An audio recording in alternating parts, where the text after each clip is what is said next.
What's happening, good people? And welcome to St. Louis Organics Presents Montez at Midday. How is everyone doing on this way back Wednesday edition of the show? Navy proud, Navy veteran in the building. All right, got high fives going out there for everybody. Chest bump it. Let's hug it out. All righty, way back Wednesday edition of the show of Montez at Midday. The weather's supposed to get a little crazy today, so please be careful. Those of you know who you are. Take your time. If you're in a hurry, you should have left earlier. How about that? Think about that. Slow down. Slow down. Slow down. If you're celebrating a birthday today, happy birthday to you. If you celebrate an anniversary, happy anniversary to you. If you're picking up the keys this week, congratulations. You worked hard for it. You deserve it. You deserve it. You deserve it all. There you go. Sometimes you need that reassurance out there, no matter what you got this day. And don't forget to appreciate the details of the day at all. The video portion of my podcast, Who's to Blame, that is up on our Facebook page, Who's to Blame. And it's also up on our Twitter page at W2B Dre Montez, and on YouTube, Dre Montez. You can find that episode 476. And we talked about the Michigan situation, what's going on with Coach Juwan Howard in the Wisconsin incident, and also the One Sport fan. So you can check that out. I will load up the audio content immediately following Montez at Midday today. So there it is.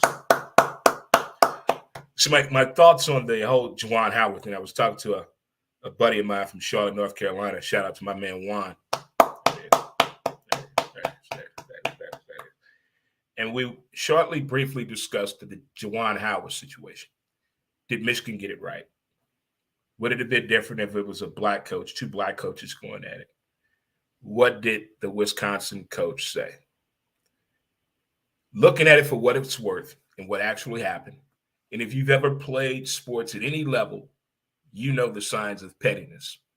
There was pettiness that was done in that game. And when emotions are running high, it can lead to that. The hand gest on the chest, that's a no-no. Now you have poked the bear. Now the bear is coming off the porch. We don't know what the coach in the background said, but that boy said something. You just not going to get hit by a 6'9" dude for no reason at all. Some came out the mouth. Don't know what it was. Not going to speculate. Not going to read no more into it. But in the end, once the hand came up and we struck someone, off the table now. I don't think he would have been suspended the whole season if the Maryland incident wouldn't have happened. If the Maryland incident would have never happened, they both would have just got fined. But I think another thing had to do with it, the apology. Worst ever apology. Worst ever apology of all time. All time. Get any woman that you know, any man that did something wrong at the job, have them look at it. Any child that has done it, have them look at the apology by both of the coaches. Worst shit ever. So I think that had a lot to do with it as well. They were not responsible for their actions. That's what they tell you a lot of when you're going up in the age bracket.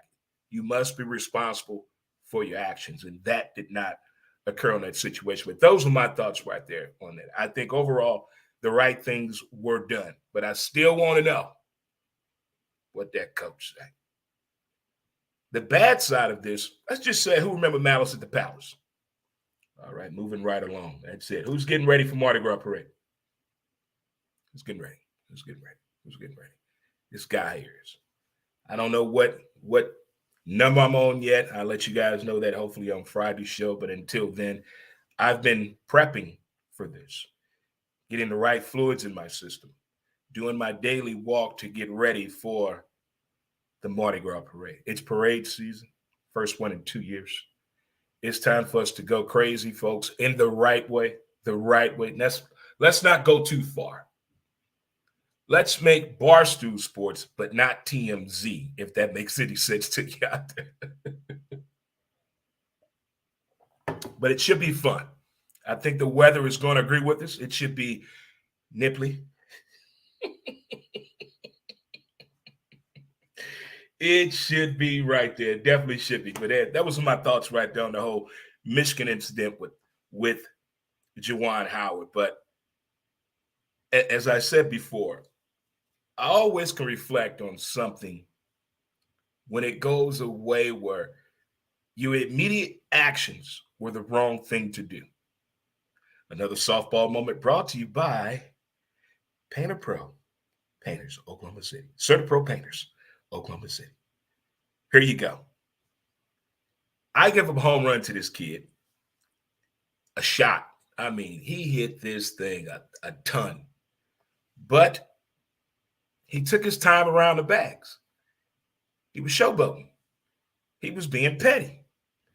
So the next time he came up to bat, playing softball, I mean, you can't really hurt nobody with the ball if you're the pitcher, really, without being, unless you throw it at overhand. Not a whole team going to fight. The police going to be called. Somebody going to jail. We already got 3 people on the team that has a warrant or out for their arrest. 2 guys on parole shouldn't have left the state. So a lot of that factors in.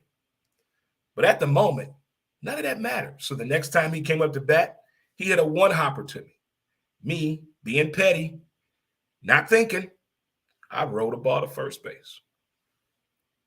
The umpire, which is a female, which there's nothing wrong with that, throws me out of the game. Oh, my God. I cursed out everybody left to right. Blah, blah, blah. I'm an older guy.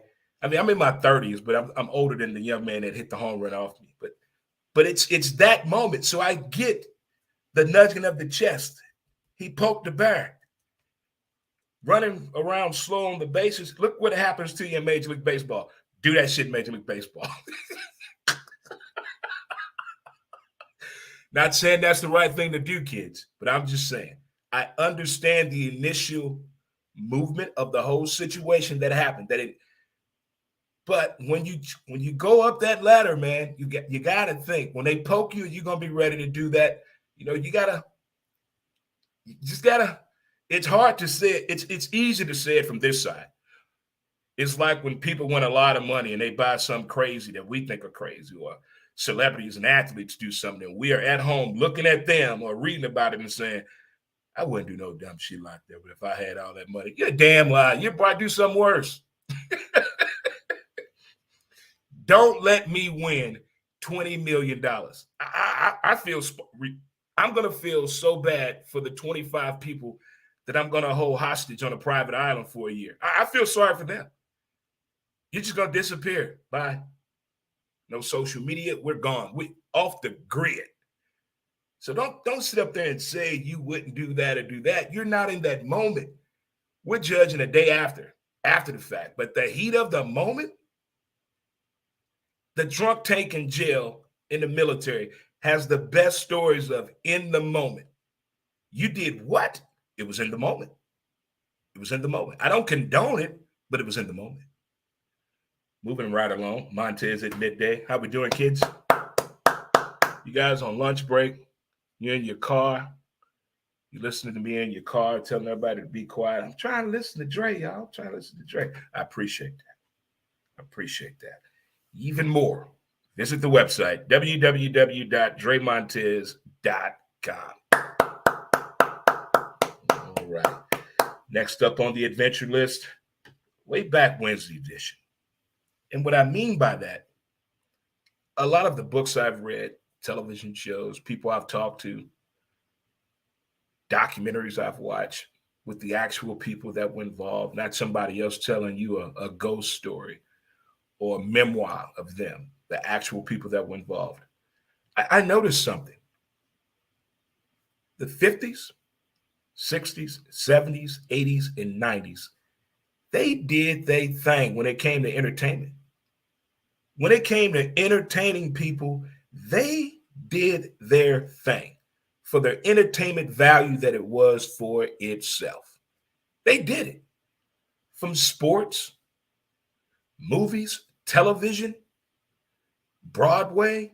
They did things that you find out about today, here in 2022 and moving forward, and the little hiccups that we're having along the way in the same industry is mind boggling to me. It kind of comes up with something we've all heard before. You know, they know the history repeating itself. And I wonder the people that are really, really involved in this, whether financially, whether it's physically and emotionally, in those fields, have they really paid attention what happened before them? I'm not talking about if you're an up and coming hip hop star. Have you seen Crush Groove? No shit like that. I'm like, really, have you listened to these experiences that they've done and been through and what they got out of it?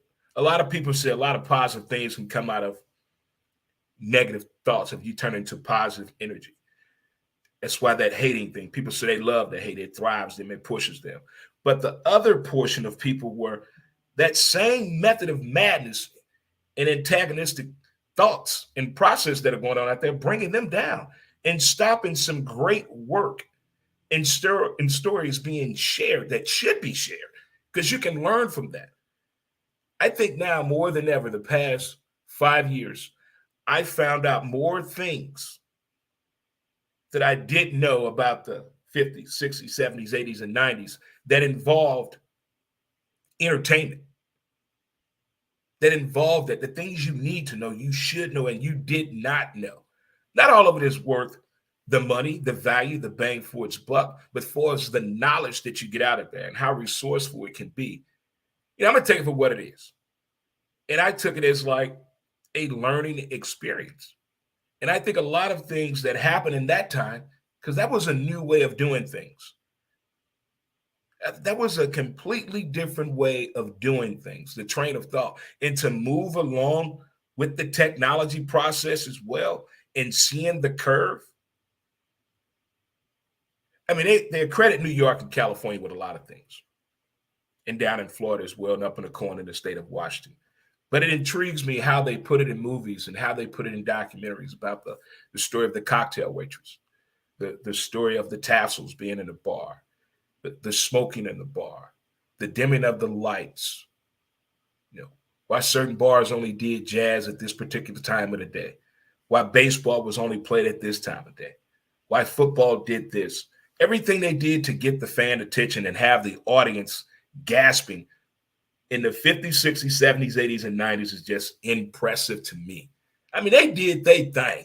I mean, and we have the craziest and the hardest times with the simple task with all the tools at hand. And back then, they had to make the tools. But we have the tools at hand and have a very, very hard time of pushing the needle, so to speak, through the next layer. That's just my thoughts on that, on this way back Wednesday edition of the show of Montez at midday. Is what they call a wine Wednesday. Sit on the couch and stream and chill. Make some sales calls. Good day to cold call people. All the days of cold call. That's when you call a stranger and get some money out of them. Give me that money right there. I'm gonna keep it on this way back Wednesday situation here, if you don't mind. Okay, if you don't mind. On that same note of way back Wednesday and moving forward, the communication with men has just been fascinating and sad to me at the same time. How men have communicated with each other. I'm not talking about best friends, but I'm talking about men in general, not father and son, but men in general communicating with each other. You know, it used to be a time in the 50s and the 60s and even the 70s, I do believe, late into the 70s. They had gentlemen's clubs. They had men clubs. They had clubs just for men, just for men. Talk, clear some business deals. You know, the women that work there or the boys that work there, they were there for a job, but the men were there. There were a lot of different conversations going on at that time, but that was a different time and period. But they were still talking, getting it off their chest. And then something happened, whether it was the late 60s or the mid 70s, where you weren't allowed to talk that way, to have those thoughts, to get mad, to show an emotion, to have any feelings. They told you to, as a man, you keep that shit to yourself. And in the 90s and the 2000s up to now, we've seen a transition. We've seen stories of what happens to men when they don't talk. We already know we don't go to the doctor. We don't go to the doctor at all unless something wrong with our car. That's the only time men go to the doctor, if something wrong with the car. We'll go to the mechanic before we go to the doctor and check on our health. As a person that used to get his body beat up week after week, not my marriages, but softball. For like the first 10 years, you know, you try to be your own WebMD. But after that, hey, I'm going to the doctor every week. We good here? We good? We good. Every year I do a checkup. Am I good to go back out there? Give me the clear bill of health. What's the worst that could happen if you go to the doctor? And I think as men, and now in my 50s, I'm starting to see and hear more conversations of men that telling me stories that they will talk to a stranger faster than they will somebody in their own bloodline or their own crew. Tell a stranger like, what? Like, have you talked to anybody? You know, you're the first one I ever told this. Wow. It's too much pressure going on. You know, you got to do this. You got to do that. I mean, responsibility is not just a long word. It's a lot going on. It's a lot going on. Everybody's struggle is different from left to right. Everybody's struggle is totally different. You can't be in everybody's pocket, everybody's household, and everybody's situation. If you just control you, that's still a lot to deal with. But there must be a release point. If you had a good day at work, you know, your loved one will get it. Your loved one will get it. But there's some shit that the only same sex will get. Real talk. Can I talk to a man around here? Can I holler at you for a minute? Get it off your chest. Whether it's good or bad, you want to share something. When I used to bartend in the hours of 5 to 8, I would get some of the best conversations. I probably saved a lot of people's lives, firings, buildings being destroyed. True conversation. Holding all that stuff in, but a lot of people have an outlet. That's the word I was looking for earlier. Outlet is the word we were looking for, kids. Outlet. Or your vice. I had softball, video games, watching sports. A lot of people just have their job, home, job, home, job, home. Ooh. I've been watching that Kanye West doc. But they don't have no outlet. So the next time you see somebody just walking, the mall walker, hand behind his back, just taking his time, just taking it all in for the moment. Not one of those fast walkers, not looking for his spouse or his fucking badass teenagers, but having that walk. Just give him the head nod. It's going to be all right. A thumbs up. Just everything going to be all right. Sometimes people just want to be listened to. But as men, from 60 Minutes, 2020, Dateline, the documentaries on HBO Max, it is telling me that we're not fucking talking to each other. I don't care what it is. If I have an issue with something that is really irking me, I'm reaching out. You're going to hear from me.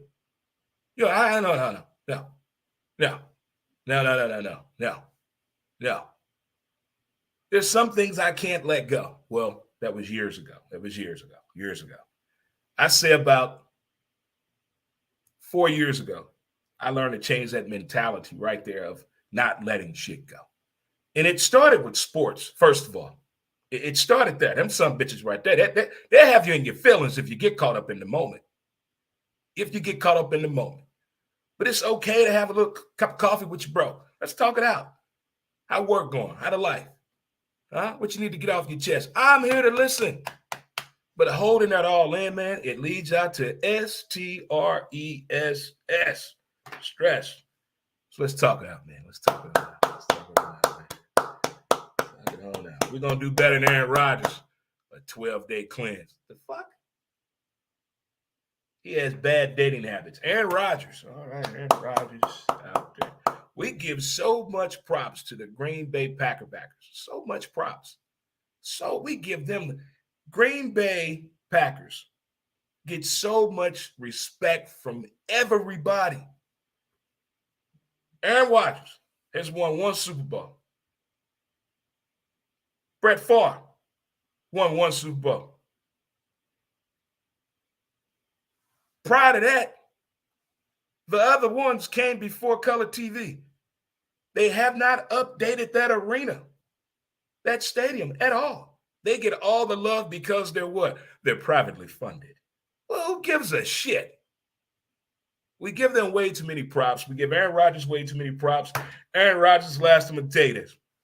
Come to Denver. Come on to Denver. Come on to Denver, Aaron Rodgers. All right, keep it on that note. Oh, what's that? You want to come over here and say a few words to the people on this last segment? Got my man, Willie McGee. Got known Willie and Dre Montez here on Montez at Midday as we trying to figure this thing out here with MLB situation, whether they're going to figure out or not.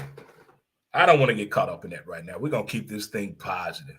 And that's the beauty of having all these channels, whether you're streaming or have a cable service or a satellite system or whatever it may be, or smart TV. There's something always for the sports fan to watch. I don't care what it is, but it is something about the NBA hardwood classic games. And it's something about the MLB when they show old games, they have a segment talking about something in baseball. I think one of the greatest things the first greatest thing they ever did is when Pete Rose and A-Rod were talking about hitting. Oh, my goodness. Oh.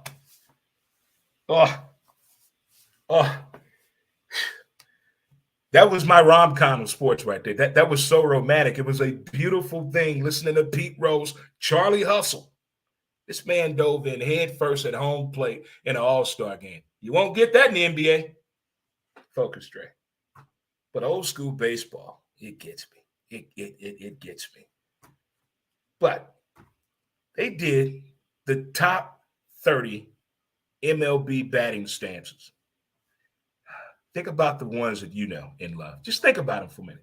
Take a time to ponder. Drift off a moment if you want to. Drift off a moment if you want to. But that's basically where baseball has led us to right now. If I don't want to think negative about it, but I want to have a backup plan. And the backup plan that I have intact for me is to watch the MLB Network.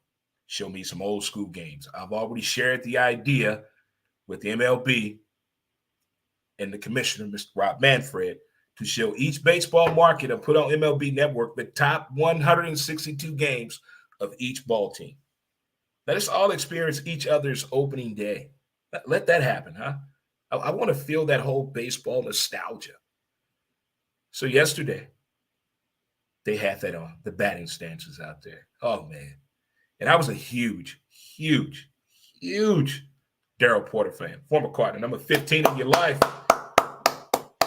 Man, may he rest. That was my dude, Dane Orge. Oh, my God, Dane Orge. Even Pete Rose, very interesting batting stand. George Hendricks. Oh, man, George Hendricks. But these are the top 10 that they had. This is the 10 that they had on the list. Again, MLB batting stances. Big Poppy, David Ortiz. I liked him. Big David Ortiz. That's good for number 10. When I shook David Ortiz's hand when they whooped our ass here in St. Louis in the World Series, a normal handshake like this man's hand was way up here on me. Not at all. Next up, an oldie but goodie to Boston fans. Mo Vaughn, a big old teddy bear. He had that hook swing from the left side. on the left side. Uh-oh. Mr. Shaky Bat himself. Gary Sheffield. The chef, baby. The chef, baby. Walk up on him if you want to. Put some hands on him if you want to. Baseball players, and I got baseball, hockey players, and throw them hands. Throw them hands. Next up, we have Barry U.S. Bonds. Barry Bonds, ladies and gentlemen. And we're talking about Major League Baseball batting standards. Barry Bonds right there. Barry Bonds. I had to apologize to everybody for me not really appreciating the work that Barry Bonds did for the game of baseball. I'm not talking about outside of baseball. I'm not talking about when the game over. I'm not talking about before the game. Just while the game is going on, I didn't give him his props because I got my feelings involved. But to take for what it's worth, hell of a ball player, Barry Bonds. Hell of a ball player. Next up, best leadoff hitter in baseball. Ricky, my man Henderson. Ricky Henderson. The only man to talk about himself in the third and fourth person. But hey, Ricky was something else. The way he would get off, them thighs, that speed, the belief system he had in himself, he believed in him. He believed in some me. I think he was the first one that said, besides T.O. Any way you look at it, besides T.O. If you want to know what I'm talking about Major League Baseball Network had shared with us their list that they put together for the top 30 Major League Baseball batting stances, and we're going over them right now. So to give you a quick run through where I'm at now, Big Poppy, David Ortiz at 10, 9, Movan, 8, Gary Sheffield, 7, Barry U.S. Bonds, 6, Ricky Henderson, and next up, this man, I think Julio Franco probably came up 5 teams short of playing for every damn team in Major League Baseball. But Julio Franco, baby. Julio Franco. Get it up. Get it up. Julio Franco, my man. Next up, Bags. Jeff Bagwell. Ooh. Oh, Bags, man. He had a tough swing. Tough swing. Next up, Cardinal killer, Craig Counsell. Craig Counsell hit a ball to right field in the playoffs when he was with the Arizona Diamondbacks. That was personal. I felt that right here. I mean, that was one of them. Damn, he had the shit out of that ball. But Craig Counsell right there on 3. Number 2, Alomar. Oh my goodness, Alomar had it from both sides of the plate, baby. He was something else. Again, I think his actions outside of baseball has really made everybody forget about what he did actually on the field of baseball. And number 1, what LeBron James is trying to pull off right now, play with your daddy, play with your son in a sport on a professional level. Number 1 on Major League Baseball batting stance, Ken Griffey Jr. The kid, he put that hat on backwards, that smile, that swing. And when I went to Baltimore, the Inner Harbor, not for a game either way, I went up there for the grand opening of ESPN Sports Zone back in the day. And while there, I went to the pier, hung out. But I went to that building across the street from Camden Yards that Ken Griffey hit for $1 million. Look here. Look, that is far. He put some muscle in that damn thing right there. He put some muscle in that. He hit that thing fizz-R. Definitely. Oh, man. If those right there was the top 10 of your Major League Baseball batting stances that I got from watching it last night myself. Before I get out of here, I got to tell you about this documentary to check out. It's Black History Month still going on. It's Black History Year, player. Black History Year, player. Black History every day up in here, every day. But on HBO Max, I watched something that was pretty impressive. It's called We Are the Dream. And it was the kids of the Oakland school, oratorical school. And it's the study of and doing public speaking. So all these kids was it K through 8, they all gave a rendition through oratorical of what Martin Luther King either meant to them or they did one of his speeches. These are kids. These are kids. I mean, they have a coach. I mean, they went through classes. They had different ways they did it. It could be a solo, it could be a group, whatever it may be.